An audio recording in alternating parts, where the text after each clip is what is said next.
Drama serial खुदा गवाह की अगली किस्त में हम देखेंगे कि अरसलान आखिरकार मर जाता है और सारे घर में जैसे कोहराम का आलम होता है। शहरी बेगम तो इस बात पर यकीन ही नहीं कर रही होती कि उनका बेटा भी इस दुनिया में नहीं रहा और वह मर चुका है। यहाँ तक कि वो लोग अरसान का जनाजा भी उठा लेते हैं, मगर उसकी माँ उसका चेहरा तक नहीं देखती क्योंकि उन्हें यकीन ही नहीं आ रहा होता। अरीशा रोते हुए अपनी माँ से कहती है कि मॉम, आपका लाडला बेटा अरसलान चला गया है और आपने उसे देखा तक नहीं।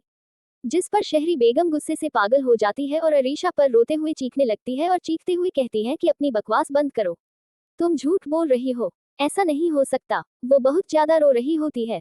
यहाँ तक कि अरीशा और आलिया बेगम उन्हें बहुत मुश्किल से संभालती हैं, मगर किसी तौर भी वो संभल नहीं रही होती। वहीं हम देखेंगे कि सुफियान को इस सब के पीछे यानी अरसलान की मौत के पीछे भी जायशा का ही कसूर लगता है।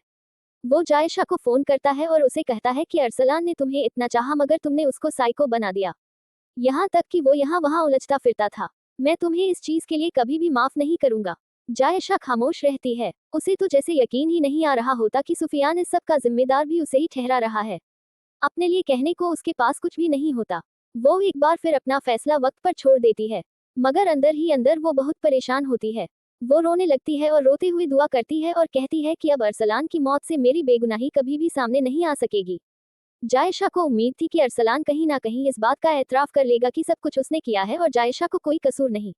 मगर अब जबकि अरसलान मर जाता है तो उसकी मौत की जिम्मेदारी भी सारी जायशा पर आ जाती है। उसे खुद समझ नहीं आता कि उसका सच सुफियान के सामने और दुनिया वालों के सामने कैसे आएगा। कमेंट्स में अपनी राय का इजहार करिए और बताइए कि आगे जायशा के साथ क्या होने वाला।